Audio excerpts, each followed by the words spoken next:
got so much motherfucking design on right now. Bring it down, bring it down, bring it down. I got three whole thoughts on the block with it right now. Bitches on the line, and you know. Malam pernikahan yang ternoda. Bab. Yumna menatap Arundaru dengan perasaan yang sulit dijelaskan. Potongan-potongan sikap pria itu kepadanya sangat protektif, waspada, penuh kendali, tiba-tiba terasa masuk akal. Pantas saja Mas Arun selalu begitu ke aku, gumanem Yumna lirih. Arundaru menoleh. Begitu bagaimana? Selalu ingin memastikan aku baik-baik saja, jawab Yumna jujur. Aku kira itu cuma karena kamu perhatian. Ternyata ada ceritanya. Nenek gendis tersenyum hangat. Makanya kami senang sekali waktu tahu Arundaru memilih kamu. Kamu lembut, sabar, dan tidak memanfaatkan ketulusan dia. Yumna tersentak. Nek, kami sudah tua, lanjut kakek Rama dengan suara lebih dalam. Kami tahu mana orang yang tulus, mana yang hanya mendekat karena kepentingan. Dari cara kamu memandang Arundaru saja, kami sudah tahu. Yumna menunduk. Matanya terasa hangat. Saya hanya mencintai Mas Arun apa adanya, kek. Tidak lebih. Arundaru menggenggam tangan Yumna di bawah meja. Hangat, erat, seolah menegaskan bahwa ia tidak sendirian. Makan malam berlanjut dengan obrolan ringan tentang pekerjaan, tentang rencana pernikahan, tentang menu kesukaan Arundaru yang ternyata sejak kecil tidak banyak berubah. Tawa sesekali pecah, mengisi ruang makan dengan rasa aman yang jarang Yumna rasakan sebelumnya. Di tengah suasana itu, Yumna menyadari satu hal di rumah ini, Arundaru bukan hanya cucu pemilik segalanya. Dia adalah anak kecil yang pernah takut kehilangan, dan kini tumbuh menjadi pria yang sangat takut melukai orang yang ia cintai. 69. Dan untuk pertama kalinya, Yumna merasa cukup berani untuk suatu hari nanti bertanya lebih jauh, siapa sebenarnya Arundaru, dan dunia seperti apa yang selama ini dia lindungi sendirian.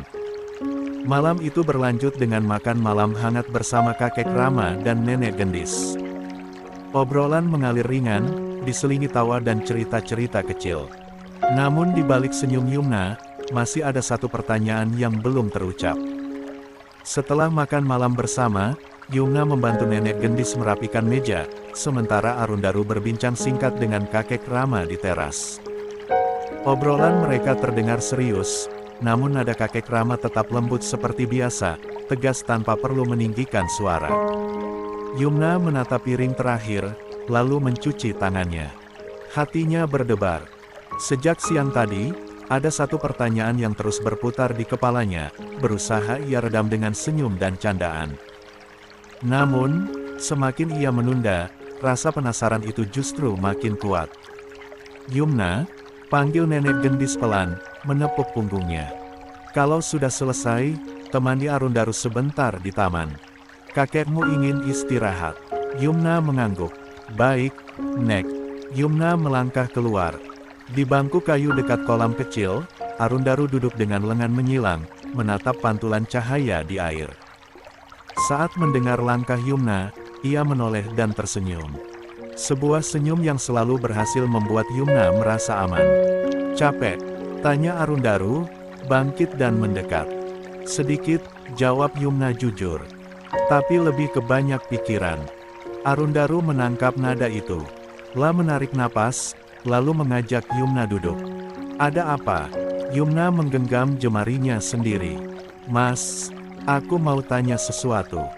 Tapi kalau Mas belum siap jawab sekarang, bilang saja. Arundaru menatapnya dalam, seolah menimbang. Tanya saja. Yumna mengangkat wajah. Siang tadi, Asril bertanya tentang Mas. Tentang kenapa Mas dekat dengan para petinggi, tentang bagaimana masalahku bisa diselesaikan sampai sejauh itu. Aku mencoba menjawab sebisaku. Tapi jujur, Mas, aku juga mulai bertanya-tanya. Arundaru terdiam. Angin berdesi, daun palem bergoyang pelan. Apa yang kamu tanyakan? Siapa Mas Arundaru sebenarnya? Suara Yumna bergetar. Bukan karena takut, melainkan karena ia berharap kejujuran. Aku mencintai Mas. Aku akan tetap di sini. Tapi aku ingin tahu, bukan untuk menghakimi, melainkan supaya aku tidak merasa berjalan sendirian tanpa tahu siapa Mas sebenarnya. Arundaru memejamkan mata sejenak. Tangannya meraih tangan Yumna, menggenggam erat. Kamu berhak tahu, katanya pelan. Aku hanya ingin melindungimu dari hal-hal yang rumit. Melindungi tidak selalu berarti menyembunyikan, balas Yumna lembut. Arundaru tersenyum tipis. Kamu memang selalu seperti itu. 70. Arundaru menghela napas panjang. Aku memang bukan karyawan biasa. Aku bekerja di ADTV atas permintaan kakek Ranma. Tugasku sejak awal adalah membantu membersihkan sistem dari orang-orang yang menyalahgunakan wewenang. Aku bergerak lintas IVC, mengumpulkan data, membangun kepercayaan. Identitasku sengaja dirahasiakan. Bahkan banyak yang mengira aku hanya orang yang mudah bergaul. Yumna menyimak tanpa menyela. Kakek Rama itu pemilik ADTV. Arundaru mengangguk. Lia, dan aku cucunya. Kalimat itu terucap pelan, namun berdampak besar. Yumna menarik napas, mencoba mencerna. Ada kaget, ada paham, dan entah kenapa ada kelegaan. Jadi, semua ini bukan sandiwara, potong Arundaru cepat. Perasaanku padamu nyata. Pekerjaanku dan cintaku padamu adalah dua hal yang berbeda, Yumna. Aku jatuh cinta padamu bukan karena rencana apapun. 1. Yumna menatapnya, matanya berkaca-kaca. Aku tidak pernah meragukan itu. Masalahmu dulu, lanjut Arundaru, membuatku sadar betapa rusaknya sistem jika kebenaran bisa dikubur oleh gosip. Aku membantumu karena itu benar. Dan karena aku peduli. Yumna menggenggam tangannya lebih erat. Kenapa Mas tidak bilang dari awal? Karena aku takut, jawab Arundaru jujur. Takut kamu melihatku berbeda. Takut kamu merasa aku mendekatimu dengan agenda tertentu. Yumna menggeleng. Yang membuatku takut justru ketika aku merasa tidak tahu apa-apa. Arundaru tertawa kecil, getir. Aku salah. Mereka terdiam beberapa saat. Suara air kolam menenangkan. Yumna menyandarkan kepalanya di bahu Arundaru. Terima kasih sudah jujur. Apa kamu marah? Tanya Arundaru. Tidak, jawab Yumna mantap. Aku hanya ingin kita saling percaya. Kalau kita mau menikah, aku ingin melangkah dengan mata terbuka. Arundaru mengecup puncak kepalanya, penuh rasa syukur. Aku janji, tidak ada lagi yang kusembunyikan darimu. Termasuk urusan kantor. Goda Yumna pelan. Yang tidak melanggar etika dan hukum, jawab Arundaru sambil tersenyum. Lia. Mereka bangkit saat nenek gendis memanggil dari dalam. Arun, Yumna, sudah malam. Jangan lama-lama di luar, nanti masuk angin. Baik, Nek, jawab mereka hampir bersamaan. Saat berjalan masuk, Yumna menoleh. Mas, 71. Apapun identitas Mas, di mataku Mas tetap Arundaru, orang yang memilihku, yang menemaniku di saat tersulit. Arundaru berhenti, menatapnya penuh. Dan kamu tetap Yumna, alasan aku ingin pulang. 1. Malam itu, di rumah yang penuh cahaya dan kehangatan keluarga, satu tabir terangkat. Bukan untuk menjauhkan, melainkan untuk menguatkan. Dua hati yang telah memilih satu sama lain kini melangkah dengan kejujuran, siap menghadapi apapun yang menanti. 72.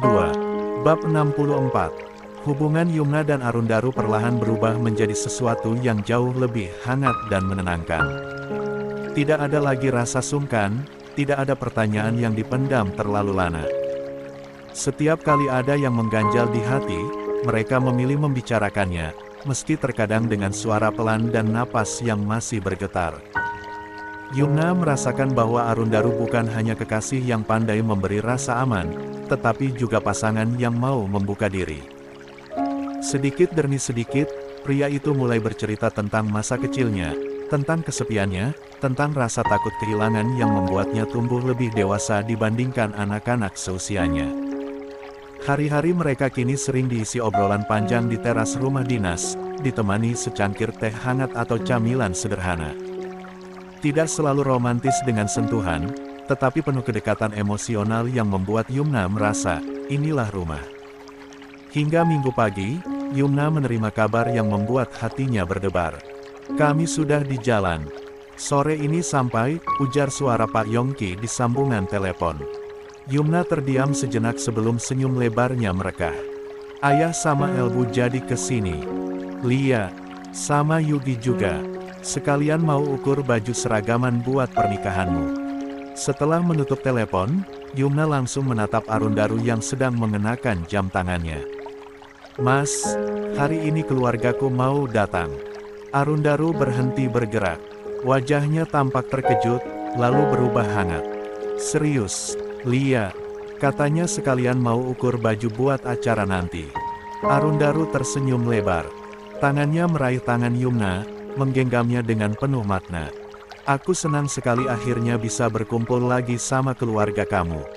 Kedatangan Pak Yongki, Bu Yuniar, dan Yugi di ibu kota disambut hangat oleh Yumna dan Arundaru. Bu Yuniar memeluk putrinya lama, seakan ingin memastikan bahwa Yumna benar-benar baik-baik saja. Kamu kelihatan lebih bahagia sekarang, bisik sang ibu. Yumna tersenyum kecil dengan pipi yang merona.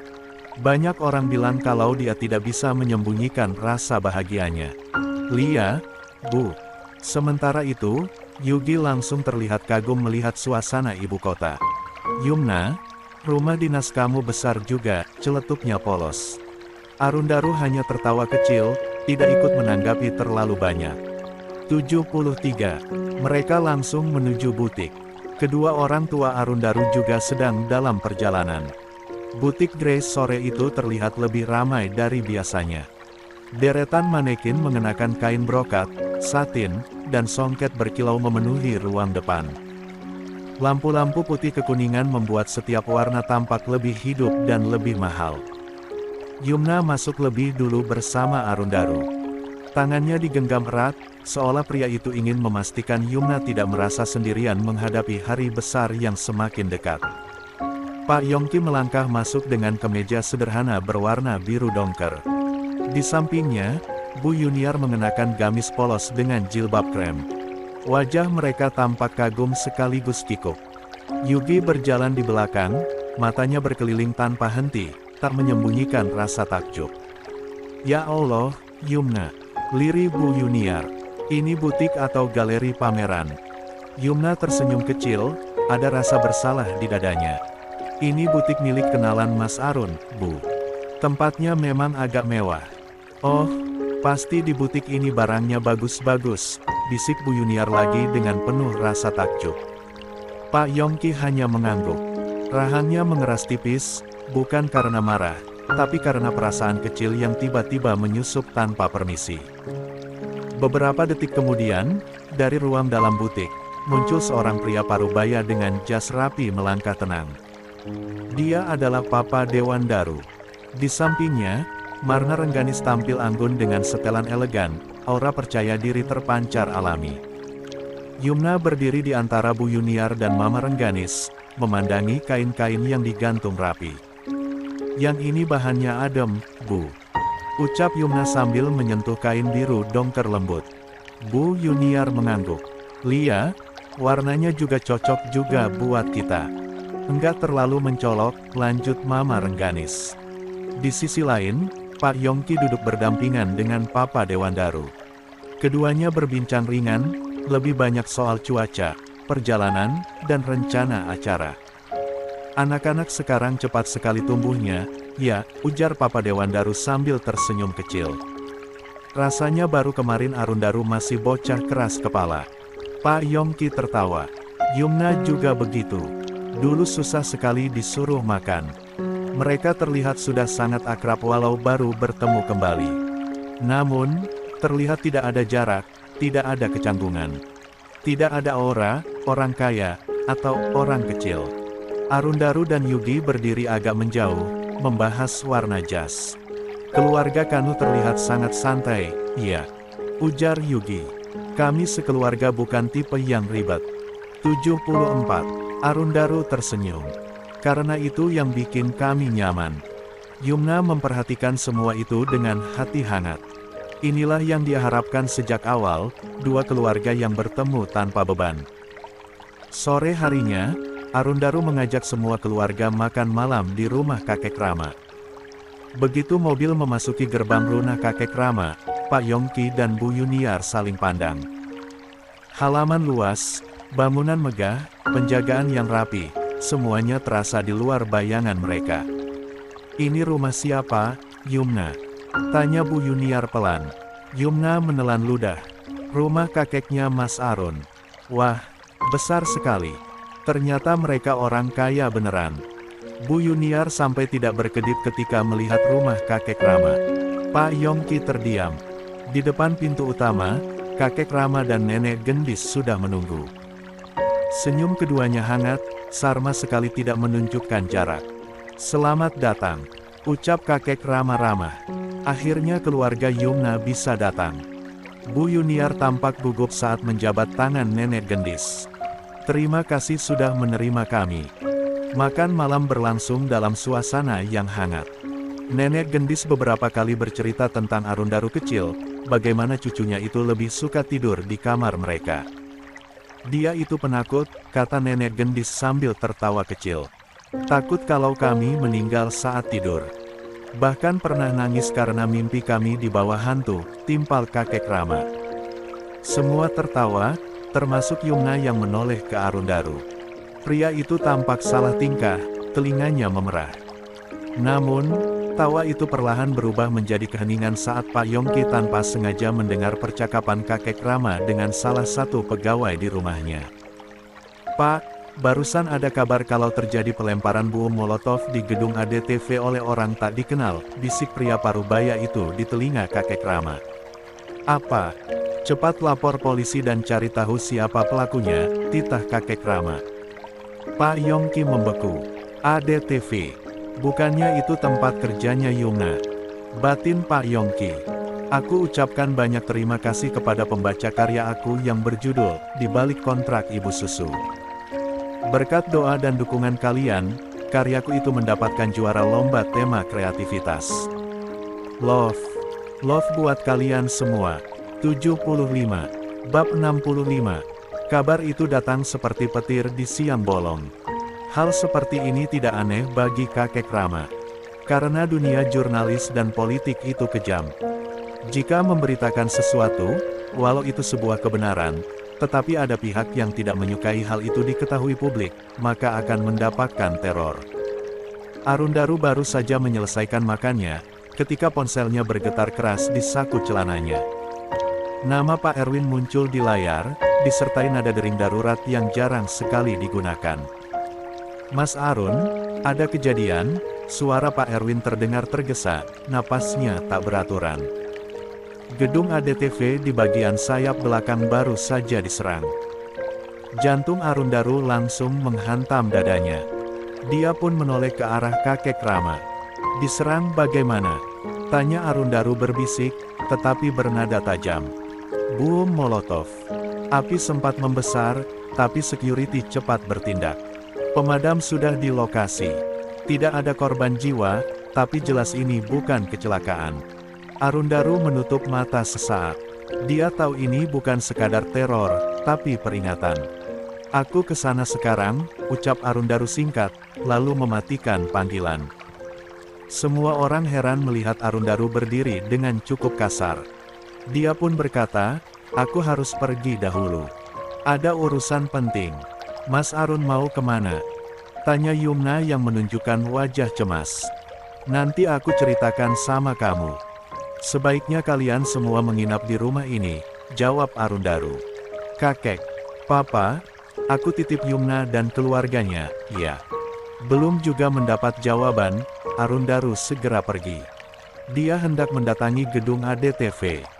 Kakek Rama mencoba menenangkan situasi yang mendadak tegang. "Percayalah pada Arun. Dia tahu apa yang harus dilakukan." Yumna masih merasa gelisah dan hatinya cemas. Dia tidak tahu apa yang terjadi, tetapi bisa merasakan ada sesuatu yang tidak baik. Asap masih mengepul ketika Arundaru tiba di halaman belakang gedung ADTV, garis polisi membentang, lampu mobil pemadam berkedip-kedip memantulkan cahaya merah ke dinding kaca gedung. Bau bensin terbakar bercampur logam hangus menusuk hidung. Beberapa karyawan yang masih berada di gedung berdiri berkelompok, wajah mereka pucat dan penuh bisik cemas. Pak Arundaru, Kepala Keamanan, Pak Damar, menghampirinya dengan langkah cepat. Wajah pria itu penuh jelaga, seragamnya masih basah. 76. Pelaku melempar 2 botol. Satu mengenai taman dekat pintu masuk, satu lagi pecah di dekat pintu darurat.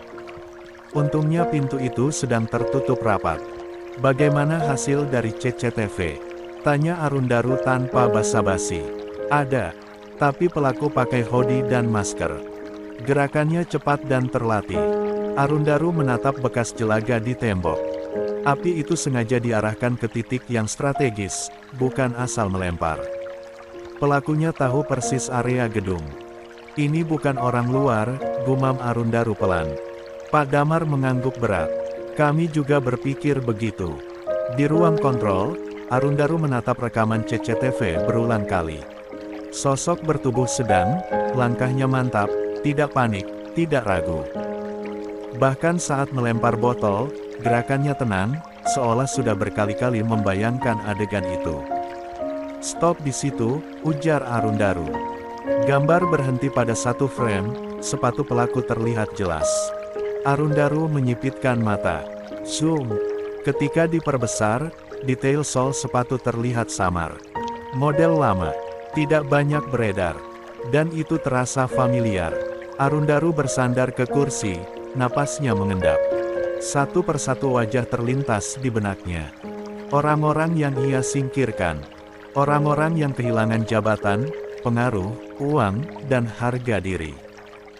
Mereka diantaranya, Pak Kevin, 2 produser senior yang diberhentikan, seorang koordinator lapangan yang terbukti menerima suap, dan 1 nama yang membuat rahangnya mengeras. Dia cukup nekat, batin Arundaru. Atau cukup putus asa. Pihak kepolisian juga ikut melakukan penyelidikan. Mereka langsung bergerak mencari orang yang dicurigai. Sementara itu, Yumna yang sudah menunggu di ruang tamu langsung berdiri begitu mendengar pintu terbuka. Wajahnya berubah ketika melihat raut Arundaru yang tegang, matanya redup oleh lelah dan amarah yang ditahan. Ada apa? Tanya Yumna cemas. Sayang, kamu belum tidur. Arundaru terkejut karena Yumna menunggu dirinya. Mana bisa aku tidur di saat kamu dalam bahaya, jawab Yumna. Aku sudah lihat beritanya dari grup. Bagaimana awal kejadiannya? Arundaru tidak langsung menjawab. Dia meletakkan kunci, melepas jaket, lalu menarik Yumna ke dalam pelukan erat, seolah memastikan wanita itu benar-benar ada dan aman. Gedung ADTV diserang, ucap Arundaru akhirnya. 77. Pelaku melemparkan bom molotov. Tubuh Yumna menegang. Terbayang dengan video yang disare di grup tadi. Ya Allah, apa para karyawan yang bagian shift malam tidak apa-apa? Tanya Yumna cepat. Mereka baik-baik saja. Tidak ada korban, jawab Arundaru, namun suaranya berat. Tab ini bukan kejadian biasa. Yumna menatap wajahnya, mencoba membaca sesuatu yang selama ini samar. Ada sisi Arundaru yang jarang ia lihat. Ekspresi wajahnya dingin, penuh perhitungan, dan berbahaya bila dipancing. Kamu curiga seseorang? Tanya Yumna hati-hati. Arundaru terdiam sejenak. Aku curiga pada orang-orang yang merasa aku menghancurkan hidup mereka, jawab Arundaru jujur. Dan kali ini, mereka menyerang balik. Yumna menggenggam tangannya. Mata wanita itu berkaca-kaca. Apa ini ada hubungannya dengan siapa kamu sebenarnya? Tanya sang wanita lirih, namun tegas. Tatapan Arundaru mengunci wajah Yumna. Tidak menghindar, tidak mengelak. Lia, jawab Arundaru pelan. Dan aku tidak akan lagi menyembunyikan apapun darimu. Di tempat lain, sebuah ponsel tua bergetar di atas meja kayu. Sebuah panggilan masuk. Api pertama hanya peringatan. Kau pikir semua ini sudah selesai? Pria yang membaca pesan itu menyeringai tipis. Wajahnya setengah tertutup bayangan. Belum, gumamnya. Ini baru dimulai. Tangannya mengepal, amarah dan dendam bercampur menjadi satu. Jika Arundaru ingin bermain api, maka aku akan memastikan semuanya ikut terbakar. Kasih tegang dikit, ya. 78. Bab 66. Pagi masih terlalu dini ketika Arundaru menuruni anak tangga dengan langkah cepat. Jam di dinding baru menunjuk pukul 5 lewat sedikit.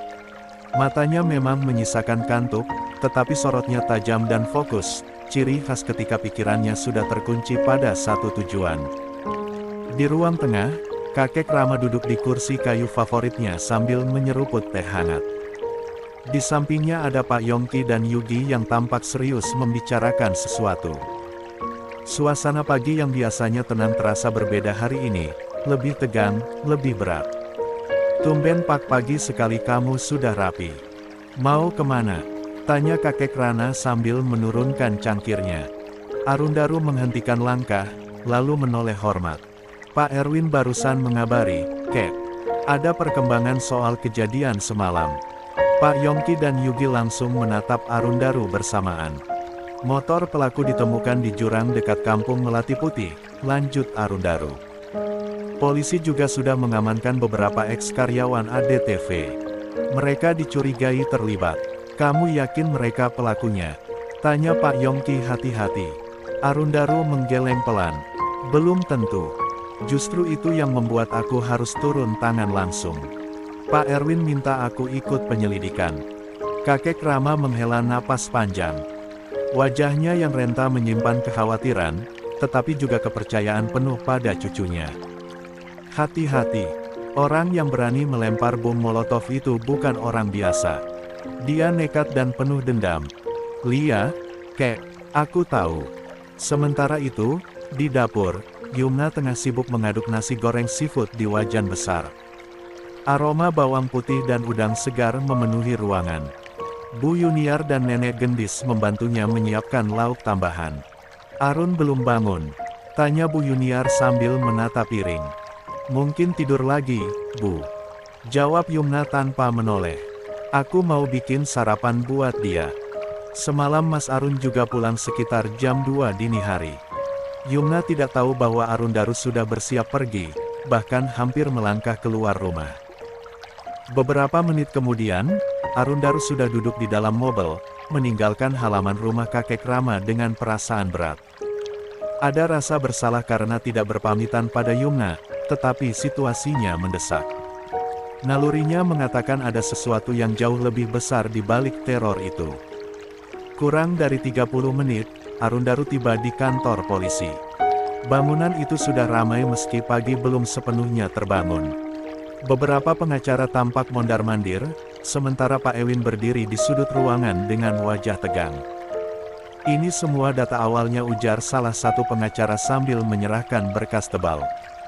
5 eks-karyawan ADTV diamankan. Mereka aktif menyerang ADTV di media sosial sejak dipecat. 79. Alibi mereka? Tanya Arundaru cepat. Lemah. Mereka mengaku berada di rumah masing-masing, tapi tidak ada saksi kuat. Arundaru membaca sekilas laporan itu. Nama-nama tersebut tidak asing baginya. Orang-orang yang pernah ia rekomendasikan untuk diberhentikan karena pelanggaran berat. Namun, hatinya menolak satu kesimpulan. Bukan mereka, gumam Arundaru. Apa? Pak Erwin menoleh. Motif mereka ada, tapi eksekusinya terlalu rapi. Terlalu berani. Orang-orang ini emosional, tapi ceroboh. Pelaku sebenarnya lebih tenang dan sangat perhitungan. Pak Erwin terdiam. Dia mengenal Arundaru cukup lama untuk tahu bahwa firasat pria itu jarang meleset. Kalau begitu, siapa? Tanya Pak Erwin. Aku punya dugaan. Tapi aku perlu bukti. Arundaru pamit, lalu melangkah keluar dengan langkah cepat. Satu nama terus terngiang di kepalanya sejak semalam. Pak Kevin. Tanpa banyak pikir, Arundaru langsung menuju apartemen Barata. Sepupunya itu dikenal jenius dalam urusan teknologi, meski sifatnya menyebalkan.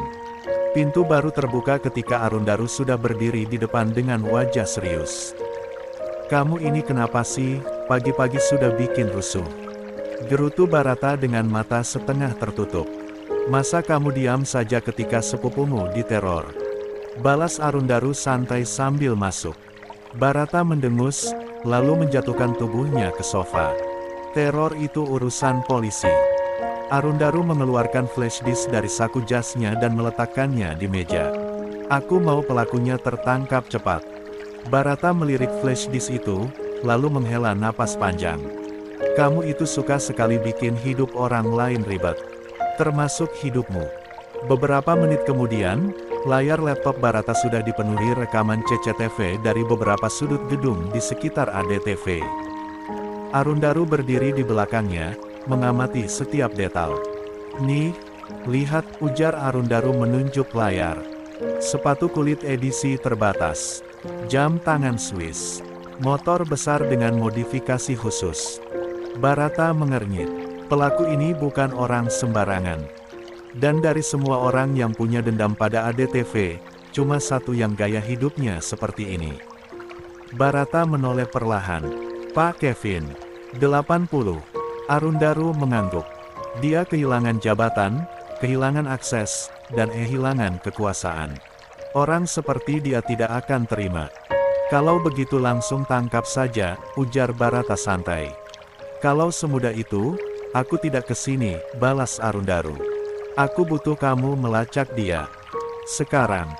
Barata mendecak kesal, tetapi tangannya sudah bergerak cepat di keyboard. Nomor ponsel lama masih aktif. IP-nya berpindah-pindah. Artinya dia tidak pergi jauh, kata Arundaru. Beberapa menit berlalu dalam keheningan tegang. Dapat, ucap Barata akhirnya. Sinyalnya muncul di daerah pinggiran kota.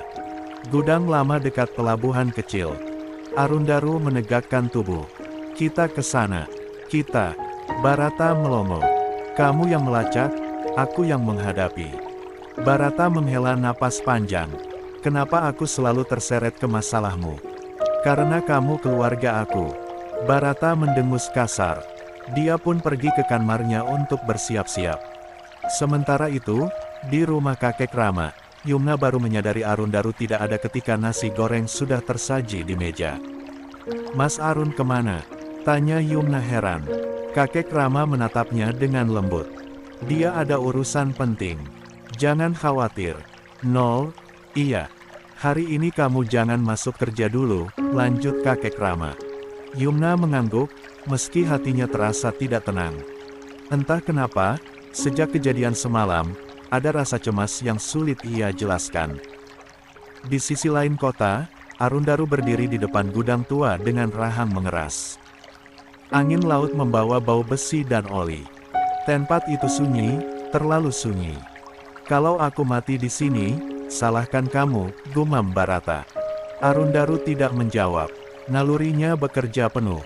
Dari jauh di dalam gudang itu, seseorang tengah menyadari permainannya hampir berakhir. D81 Bab 67. Sejak pagi, ada perasaan aneh yang mengendap di dada Yumna. Bukan sakit, bukan pula cemas yang meledak-ledak, melainkan kegelisahan yang diam-diam menggerogoti, seperti suara jam dinding yang berdetak terlalu keras di tengah malam. Arundaru pergi sangat pagi. Bahkan sebelum matahari benar-benar naik, sebelum Yumna sempat menyodorkan sepiring nasi goreng seafood yang sudah ia siapkan dengan penuh perhatian. Piring itu kini tergeletak di meja dapur, dingin, uapnya sudah lama menghilang. Yumna berdiri di depan jendela kamar, menatap halaman rumah kakek Rama. Tangannya memeluk tubuh sendiri, seolah mencoba menenangkan hati yang tak bisa diajak berkompromi. Apa terjadi sesuatu yang genting? Iya. Gumam Yumna pelan. Biasanya, Arundaru selalu meninggalkan pesan. Sependek apapun. Satu kalimat, satu emoji. Atau sekadar, aku berangkat dul. Namun, pagi ini tidak ada apa-apa. Hanya pesan terakhir semalam yang masih menggantung di layar ponselnya. Jaku masih di kantor, sayang. Kamu lekas tidur. Aku baik-baik saja. Yumna menghela napas panjang, lalu melangkah keluar kamar. Di ruang makan, Bu Yuniar sedang membantu nenek gendis menata piring. Pak Yongki dan Yugi sudah lebih dulu pergi keluar rumah, katanya ingin menghirup udara pagi sambil berjalan-jalan kecil. Kamu belum sarapan? Tanya Bu Yuniar begitu melihat wajah Yumna yang tampak pucat. Yumna menggeleng pelan. Belum lapar, Bu. Nenek gendis menatapnya lebih lama dari biasanya. Tatapan seorang perempuan tua yang telah melewati banyak badai hidup. Kamu kepikiran Arundaru, ya? Yumna terdiam sejenak, lalu mengangguk jujur. Entah kenapa dari tadi dada Yumna rasanya tidak enak, Nek. Seperti ada sesuatu yang akan terjadi. Nenek gendis mendekat, menggenggam tangan Yumna dengan hangat. Perasaan perempuan jarang meleset. Tapi bukan berarti selalu buruk. Kadang hanya karena kamu mencintainya terlalu dalam. Kalimat itu tidak serta-merta membuat Yumna tenang. Justru sebaliknya. Cinta yang terlalu dalam membuat segala kemungkinan terasa menakutkan. 1. Menjelang siang, Yumna mencoba mengalihkan pikirannya.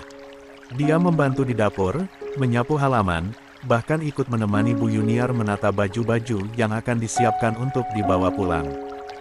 Namun, pikirannya terus kembali ke satu nama, Arundaru.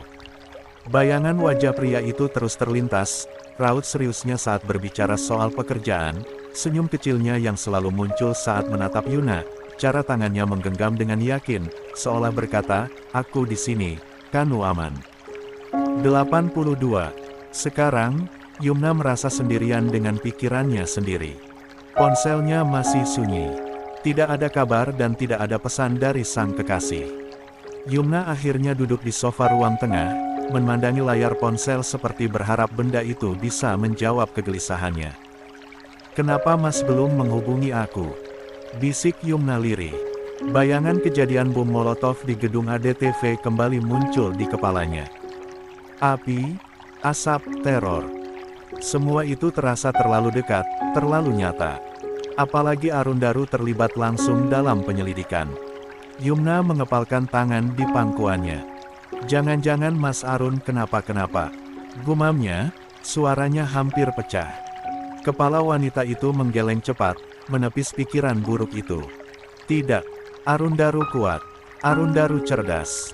Arundaru selalu tahu apa yang dia lakukan.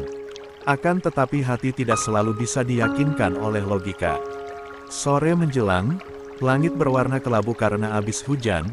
Yumna berdiri di teras, menatap jalanan depan rumah, berharap melihat motor atau mobil yang familiar. Setiap suara kendaraan yang lewat membuat jantungnya berdegup lebih cepat, lalu kecewa ketika yang datang bukan Arundaru. Bu Yuniar memperhatikan putrinya dari balik pintu. Seorang ibu selalu tahu ketika hati anak perempuannya sedang tidak baik-baik saja. Yumna, panggilnya lembut. Yumna menoleh. Lia, Bu, kamu jangan dipendam sendiri. Kalau gelisah, bilang. Yumna menghela napas. Yumna takut, Bu. Bu Yuniar mendekat, memeluk bahu putrinya. Takut kenapa? Takut kehilangan. Baru saja Yumna merasa hidup ini tenang, sekarang semuanya terasa rapuh.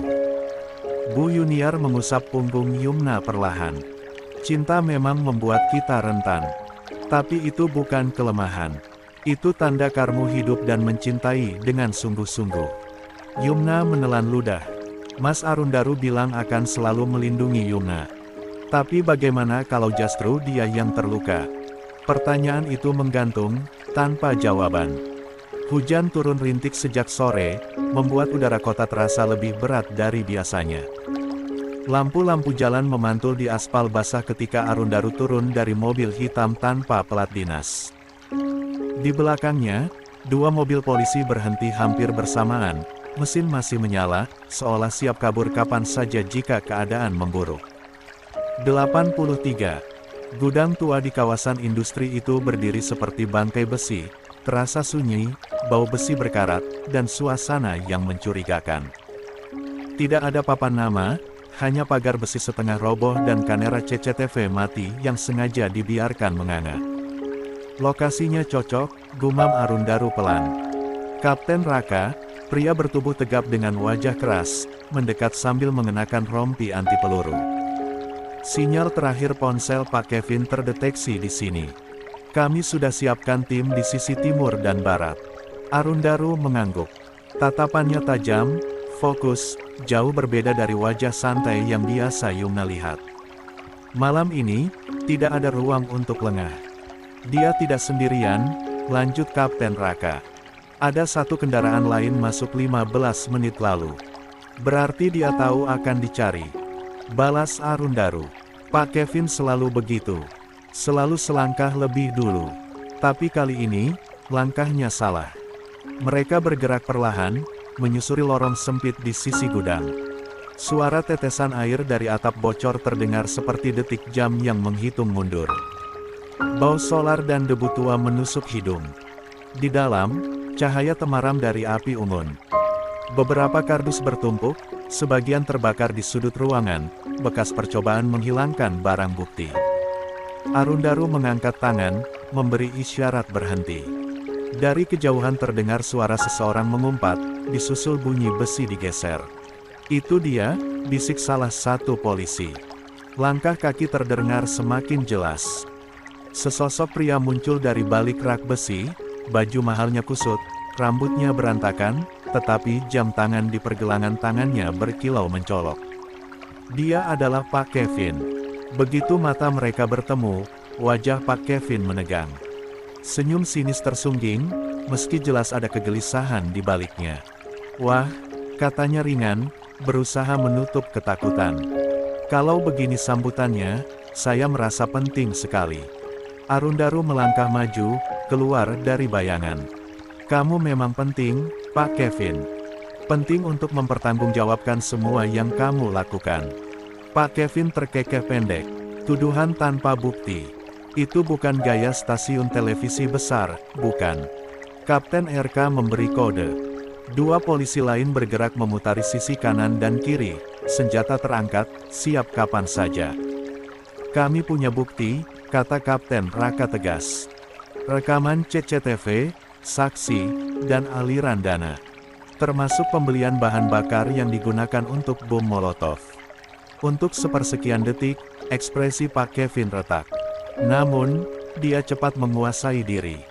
Ah, ujar Pak Kevin sambil menghela napas. Kalian benar-benar serius. Tapi katakan padaku, Arundaru. Apa ini semua karena ADTV atau karena ego keluargamu? 84. Ucapan itu seperti pisau tipis yang disengaja ditusukkan. Arundaru tidak terpancing. Ini karena kamu mengira bisa bermain api tanpa terbakar. Kamu menyalahgunakan wewenang, mengatur pemberitaan, lalu ketika dihentikan, memilih balas dendam. Pak Kevin tertawa keras, suaranya menggema di gudang kosong.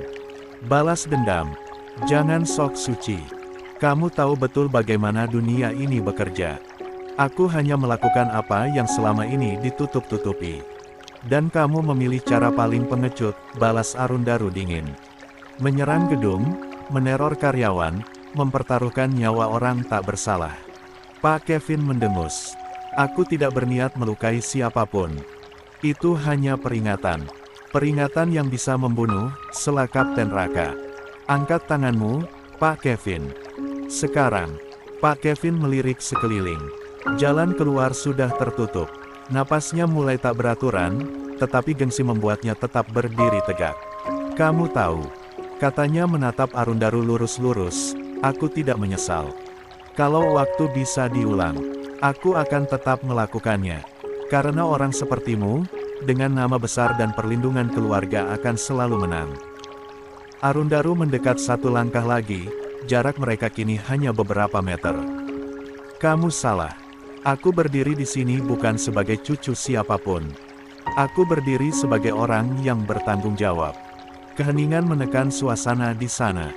Tiba-tiba, Pak Kevin merogoh saku jasnya. Jangan bergerak, teriak salah satu polisi. Namun, yang keluar hanyalah ponsel. Pak Kevin menatap layar sebentar, lalu tertawa getir. Lucu, tidak ada satupun yang mengangkat. Arundaru menatapnya tanpa ekspresi. Sendirian rasanya tidak enak, ya. Bahu Pak Kevin akhirnya merosot. Seolah seluruh tenaganya runtuh bersamaan dengan sisa kesombongannya. Kapten Raka memberi aba-aba. Dua polisi bergerak cepat, memborgol tangan Pak Kevin. Bunyi klik borgol terdengar jelas, seperti penutup dari semua kekacauan yang dia ciptakan. Saat digiring pergi, Pak Kevin berhenti sejenak, menoleh ke arah Arundaru. Ini belum berakhir, katanya lirih, lebih seperti ancaman putus asa daripada keyakinan. Arundaru membalas dengan suara tenang, nyaris dingin. Untukmu, ini sudah berakhir. Mobil polisi melaju pergi, lampu rotator memecah kegelapan malam. Hujan mulai reda, menyisakan aroma tanah basah. Arundaru berdiri sendirian sejenak di depan gudang itu. Ketegangan yang sejak pagi menegang di pundaknya perlahan luruh, digantikan kelelahan yang dalam. Ponselnya bergetar. Nama Yumna muncul di layar. 85. Dia mengangkat panggilan itu, suaranya melunak seketika. Ya, sayang. Mas, kamu di mana? Kamu baik-baik saja, kan? Suara Yumna terdengar cemas. Arundaru menatap langit malam. Aku baik-baik saja. Semuanya sudah selesai. Di ujung sana, Yumna menghela napas lega. Pulanglah cepat. Aku tunggu di rumah kakek. Arundaru tersenyum tipis. Sebuah senyuman yang hanya muncul ketika mendengar suara wanita itu. Aku pulang. 86. Bab 68. Kejadian teror yang mengguncang gedung ADTV kemarin masih menjadi buah bibir di mana-mana. Sejak pagi, layar-layar televisi menayangkan berita dengan judul besar dan nada serius. Reporter berdiri di depan gedung ADTV dengan garis polisi yang masih membentang, sementara foto Pak Kevin, mantan petinggi yang selama ini dikenal berwibawa, terpampang jelas di layar. Tak sedikit karyawan yang masih sulit percaya. Bagaimana mungkin seseorang yang dulu duduk di kursi kekuasaan, kini disebut sebagai pelaku teror. Namun, hidup harus terus berjalan. Seperti hari-hari sebelumnya, karyawan ADTV tetap datang bekerja. Mesin absensi tetap berbunyi, lift tetap naik turun, dan derap langkah sepatu tetap memenuhi lorong-lorong gedung. Bedanya, kali ini ada lebih banyak petugas keamanan. Beberapa pria berseragam hitam berdiri di sudut-sudut strategis, mata mereka awas mengamati setiap gerak-gerik. Meski begitu, rasa aman perlahan kembali. Kalau dipikir-pikir, ngeri juga ya, bisik seorang staf produksi kepada temannya saat berjalan menuju ruang editing. Lia, tapi katanya pelakunya sudah ditangkap. Jadi harusnya aman, sahut yang lain, meski nada suaranya masih terdengar ragu. Di sudut lain gedung, obrolan berbeda sedang berlangsung. Kalian dengar enggak? Suara seorang karyawan wanita berambut pendek terdengar pelan tapi penuh antusias. Katanya yang bantu polisi nangkep Pak Kevin itu Pak Arundaru sama pria yang bernama Barata. Beberapa epala langsung menoleh. Serius, Lia, aku lihat di akun gosip. Katanya mereka yang nyerahin bukti penting ke polisi. Lalu, ikut dalam penangkapan Pak Kevin di sebuah gedung. Gila, seseorang berdecak. Berarti Arundaru itu beneran bukan orang biasa. Nama itu kembali menggema. Sejak kejadian kemarin, Arundaru seperti berubah menjadi teka-teki hidup di dalam ADTV. Sosok yang dulu dikenal ramah, suka membantu, dan tidak banyak bicara, kini menjadi pusat perhatian. Di lantai yang sama, Asril berdiri di dekat jendela besar, memandangi halaman gedung dari kejauhan. Tangannya menggenggam ponsel, namun layarnya sudah lama mati. Pikirannya terlalu sibuk untuk sekadar membaca pesan. Pandangan Asril mengikuti sosok Arundaru yang baru saja keluar dari lift. Pria itu berjalan tenang, langkahnya mantap. Tidak terlihat sombong, tidak pula mencari perhatian. Namun entah mengapa, auranya berbeda. Seolah-olah dia membawa beban tanggung jawab yang jauh lebih besar dari sekadar seorang karyawan biasa. Siapa kamu sebenarnya? Gumam Asril nyaris tak terdengar. Semakin hari, semakin banyak hal yang jadi pertanyaan dalam pikirannya. Masalah Yumna yang diselesaikan secara 87. Terbuka oleh para petinggi. Kecepatan penyelidikan kasus teror. Kedekatan Arundaru dengan orang-orang penting. Dan kini, kabar bahwa dia ikut membantu polisi. Semua itu tidak mungkin kebetulan. Asril menghembuskan napas panjang. Dulu, dia merasa dirinya adalah pria yang paling memahami dunia kerja, paling paham permainan kekuasaan. Namun sekarang, dia justru merasa tertinggal. Sementara itu, di area belakang gedung, dua orang cleaning service sedang menyeka lantai sambil berbisik-bisik. Pak Arundaru itu kesannya misterius, ya, ujar salah satunya, menoleh ke kanan-kiri memastikan tidak ada orang lain. Lia, aku coba cari akun Instagramnya semalam. Enggak ada. Facebook. Enggak ada juga. Zaman sekarang ada orang enggak punya media sosial. Mereka saling pandang, sama-sama mengernyit. Jangan-jangan dia intel, celetuk yang satunya setengah bercanda, setengah serius. Di lantai lain, Amelia dan Rere duduk berdampingan sambil menatap layar ponsel mereka yang penuh hasil pencarian. Gila, aku sudah ketik namanya pakai semua kemungkinan. Tetap nihil, gerutu Rere sambil mengacak rambutnya. Enggak mungkin orang kayak dia enggak punya jejak digital sama sekali, balas Amelia. Ini makin bikin penasaran. Rere mendongak tiba-tiba. Kenapa kita enggak nanya langsung ke Yumna aja? Amelia terdiam sejenak, lalu matanya membulat. Ya ampun, iya juga. Dia kan tunangannya. Masa dia enggak tahu? Fix. Nanti pas istirahat kita cari Yumna, putus Amelia dengan nada penuh tekad. Di saat yang sama, Yumna sedang berada di studio rekaman. Lampu-lampu sorot menyala terang, kamera mengarah tepat ke wajahnya. Meski hatinya masih menyisakan sisa kelelahan emosional akibat kejadian beberapa hari terakhir, profesionalisme Yumna tak pernah luntur. Dan itulah informasi terkini seputar perkembangan ekonomi regional hari ini, ucap Yumna dengan suara stabil, artikulasi jelas, dan senyum tipis yang terlatih. Cut, suara sutradara terdengar dari balik kaca. 88. Yumna menghembuskan napas lega. Dia melepas headset, lalu memijat ringan tengkuknya. Bagus seperti biasa, puji salah satu kru. Terima kasih, balas Yumna ranah, meski pikirannya melayang ke arah lain.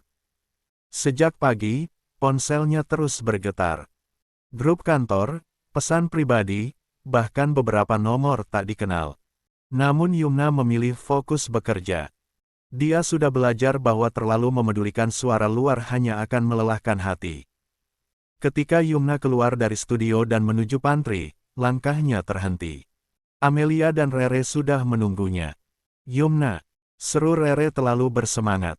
Yumna tersenyum tipis. Kenapa kalian kelihatan kayak mau interogasi? Amelia tertawa kecil, lalu menurunkan suaranya. Kami cuma penasaran. Penasaran apa? Mas Arundaru, jawab Rere belak-belakan. Yumna terdiam sepersekian detik. Kenapa dengan Mas Arun? Amelia saling pandang dengan Rere. Kamu enggak dengar gosipnya? Yumna menggeleng pelan. Aku sengaja enggak buka grup. Katanya Mas Arundaru sama Barata bantu polisi nangkep Pak Kevin, ujar Rere.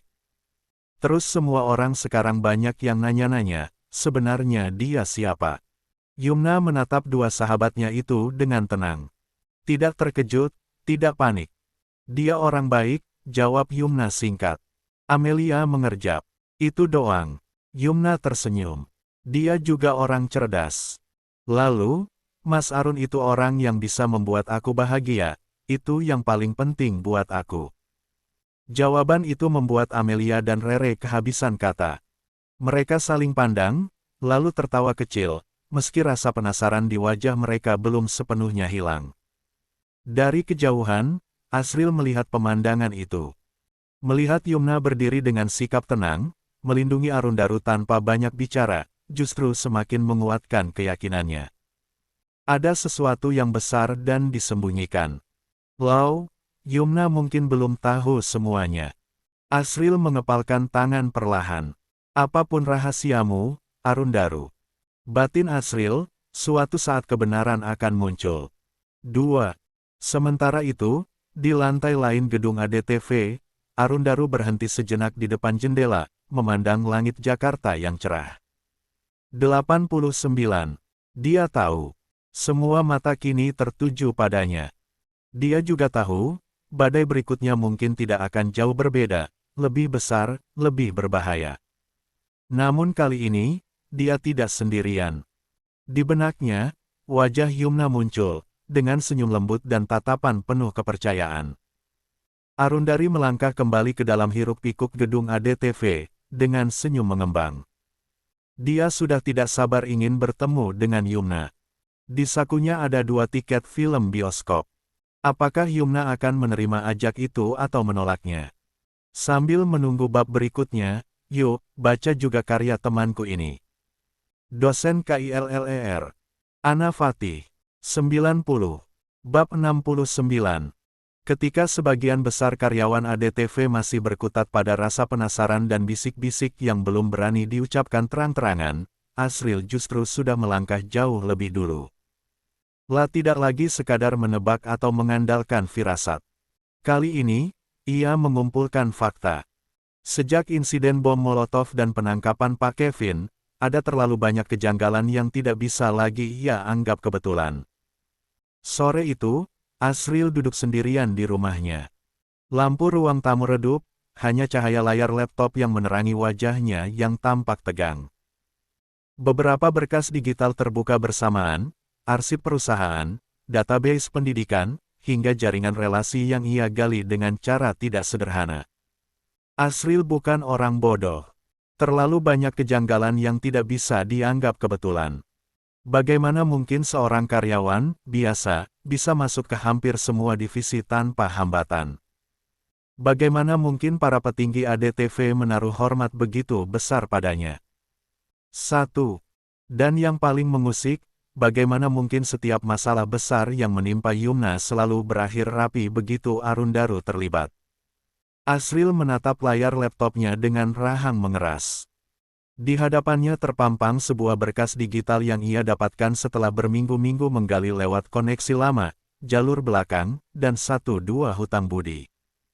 Pria itu menghela napas panjang ketika satu nama muncul berulang kali di layar. Arundaru Putra Wijaya. Bukan hanya nama yang rapi dan bersih. Riwayat hidup pria itu seperti disusun dengan sangat hati-hati. Terlalu bersih untuk seseorang yang hidup normal. Tidak ada skandal kecuali video palsu yang sempat membuat karyawan ADTV heboh kemarin. Lalu, dia juga tidak ada jejak media sosial. Sehingga tidak ada celah untuk bisa mengorek kehidupannya. Namun, justru itu yang membuat Asril semakin curiga. Orang biasa tidak hidup sebersih ini, gumam Asril pelan. Asril memperbesar satu dokumen lama, hasil pencarian arsip bisnis nasional. Jantungnya berdegup lebih cepat ketika membaca baris nama yang tertera jelas. Rama Wijaya, pemilik dan pendiri ADTV Group. Asril menelan ludah. Nama keluarga itu sama. Terlalu sama untuk diabaikan. Tangan Asril sedikit bergetar saat ia membuka dokumen lain. Profil keluarga besar Wijaya. Di sana tercantum silsilah dengan foto-foto lama. Dan di salah satu foto keluarga, meski masih remaja, wajah itu sangat familiar. Arundaru. Asril menyandarkan punggung ke kursi, menatap langit-langit kamar kosnya yang kusam. Tawa pendek keluar dari bibirnya, bukan karena lucu, melainkan karena pahit. Pantas saja, kata Asril pelan, nyaris berbisik pada dirinya sendiri. 91. Semua kepingan yang selama ini berserakan kini menyatu rapi. Cara Arundaru bersikap tenang dalam krisis. Kedekatannya dengan orang-orang yang punya jabatan tinggi. Keputusan-keputusan manajemen yang tiba-tiba berpihak pada kebenaran Yumna. Bahkan pemecatan Pak Kevin yang begitu cepat dan senyap. Semua itu bukan kebetulan. Ingatan Asril melompat ke masa lalu. Hari pertama dia masuk ADTV, Yumna masih mengenakan seragam office girl, wajahnya polos, senyumnya tulus. Tak lama kemudian, Yumna dipindahkan. Diberi kesempatan menjadi pengisi narasi. Kariernya melonjak cepat, terlalu cepat. Saat itu Asril sempat berpikir itu keberuntungan. Sekarang dia tahu. Ternyata itu semua ulah kamu. Gumam Asril dengan suara dingin. Kamu menjauhkan dia dariku secara halus. Dada Asril terasa sesak. Bukan hanya karena kecemburuan, tetapi karena kesadaran bahwa sejak awal, dia sudah kalah. Bukan oleh Arundaru sebagai pria, melainkan oleh sistem, kuasa, dan garis keturunan yang tak pernah bisa dia lawan. Ada rasa pahit yang merayap perlahan, bukan hanya cemburu, tetapi juga luka harga diri. Oh, sementara itu, di sebuah mall terkenal di ibu kota, Yumna dan Arundaru justru sedang menikmati salah satu momen paling sederhana dalam hubungan mereka. Mereka pergi berkencan. Arundaru sedang berdiri di depan bioskop, menggenggam tangan Yumna yang tampak ceria. Malam itu Yumna mengenakan setelan tunik sederhana berwarna krem dan jilbab senada. Wajahnya terlihat lebih segar dari biasanya, seolah beban yang selama ini menghimpit perlahan mengendur. Kali ini bukan film horor, kan? Tanya Yumna sambil melirik poster film besar di dinding. Arundaru terkekeh. Enggak, aku kapok lihat kamu hampir kopot jantungnya. Yumna memukul lengan pria itu pelan. Jahat. Sebelum mereka melangkah ke dalam, sebuah suara memanggil. Yumna. Yumna menoleh. Senyumnya mengembang, meski sedikit kaku. Bianca. Bianca berdiri beberapa langkah dari mereka, mengenakan dress hitam pas badan. Di sampingnya, Barata terlihat sibuk dengan ponselnya, wajahnya serius. Arundaru langsung mendesah dalam hati. Mereka lagi. Kalian mau nonton juga? Tanya Yumna polos. Bianca dan Barata saling pandang sejenak. Barata menurunkan ponselnya, lalu tersenyum santai. Lia. Kebetulan, jawab Barata. 92.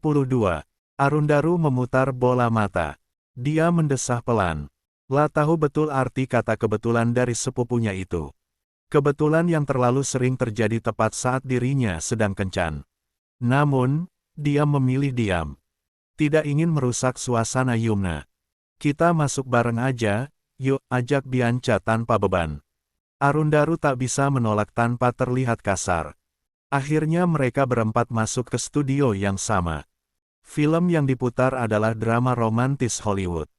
Sejak menit pertama, suasana layar dipenuhi dialog penuh emosi dan adegan mesra yang tersirat, namun intens. Arundaru bisa merasakan tubuh Yumna sedikit menegang di sampingnya. Mas, bisik Yumna pelan, nyaris tak terdengar.